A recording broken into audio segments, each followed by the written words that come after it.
Great, thanks. Good talk. Appreciate it. What's it like going against the alma mater? I'm excited. I have a lot of friends who I play ball with, students, females that I went to school with. They're very excited about the opportunity to come up north because we never played up north before. And it's going to be a great time, and I know that the Jaguar Nation, they travel extremely well. I can remember when I was a ball player, we traveled to Jackson, to the Bayou Classic, and you know that we were always going to have our faithful few that's going to be there. And it's just an exciting time.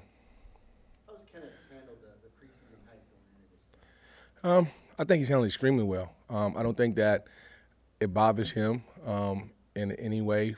I think it's more of a motivation because I'm constantly telling him that, you know, to whom much is given, much is required.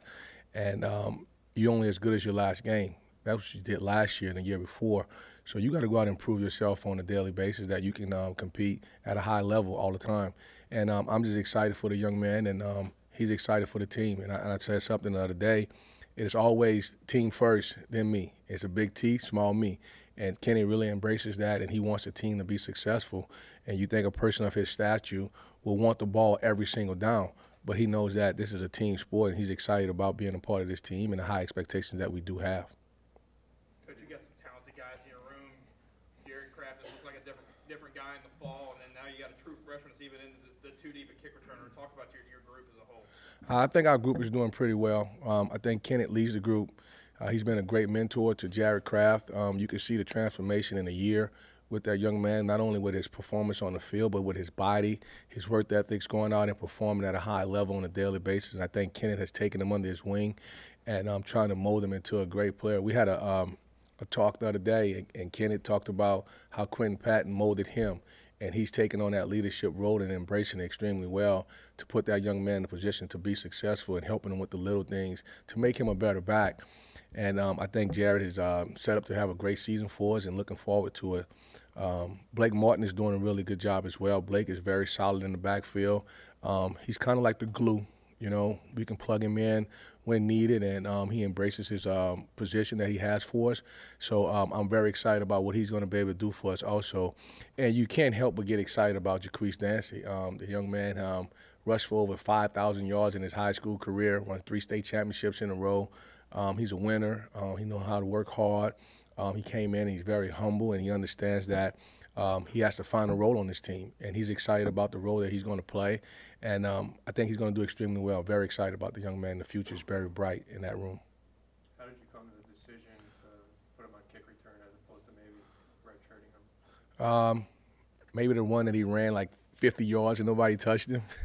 But he's very talented. You can see on his film that he can come in and be able to do some things. But also you look at the stable of running backs that we have, and you say, okay, how can this young man help the team? And kick return, punt return are phases of the game that some people overlook, but he's such a dynamic individual that we want to put him on the field and be able to give us an opportunity to win. And Jaquise has embraced it. He's excited about it.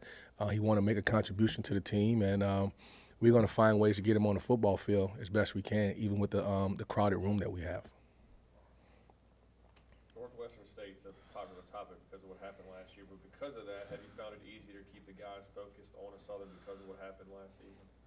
Well, I would say yes, but when you play football, you play for the next game. You know, I don't believe in good losses. A loss is a loss. I think that it focused our young men to play better the rest of the season, but I believe that our young men are focused, expectations are high, and our young men are up for the challenge to reach those expectations. And we want to go out and play, you know, respect everyone, fear no one. So we're going to give those guys the respect that they deserve and go out here and play, because you have to play the game. You know, that's why it's on the schedule, and that's why we're going to be here at 6 o'clock on Saturday evening getting ready to play some football and excited about the opportunity to play against Southern University.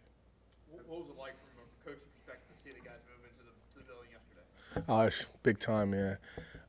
Long time coming, you know. I know a lot of guys that came out here on their recruiting visits, and it was talked about being a building built by the time they finish their careers here at Louisiana Tech, and it never manifests itself. And now to see that it has manifested, and for the young men to go out and have an opportunity to be in such a remarkable building, it's very exciting. It gives them, you know, a rites of passage from those other guys that passed the team on to them, and it's big time. And you can't. I don't have any adjectives to express how wonderful that building is going to be for not only for those kids that are in it, but the future of Louisiana Tech football is headed in the right direction. Would you say it's worth the wait? Absolutely, without a doubt. And we're going to try to make sure that we protect it and do what we need to do to keep it clean, keep it honest, and things of what we want to perceive further on, that it's not just the building, but it's the young men that's going to be in that building and going to continue to be successful and play as hard as they possibly can. And the building is going to be like a reward for them doing those things. You're a Southern guy, and I was just listening to the teleconference with Coach Odoms, and he said his skill guys, he views them as the best in the SWAC. How do you view them, some of their, you know, their running backs, wide receivers?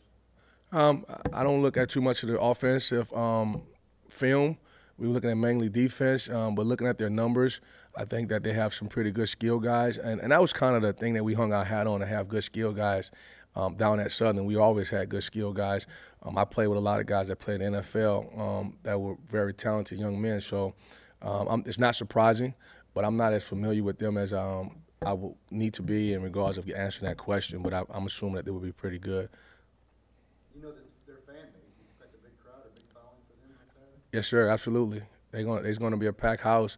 One of the things that when I was a player, we used to always look forward to going to the RVs the night before the game just to go say hello to some of the fans. And it's a very strong fan base. They're excited about the university and what the university has to offer. And being a former player, man, I just appreciate what Southern University had done for me and helped me become the man that I am today, of some of the life experiences and lessons that I learned while I was there.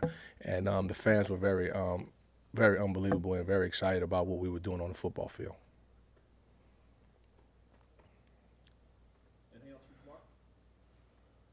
All right. Thank you. Appreciate y'all.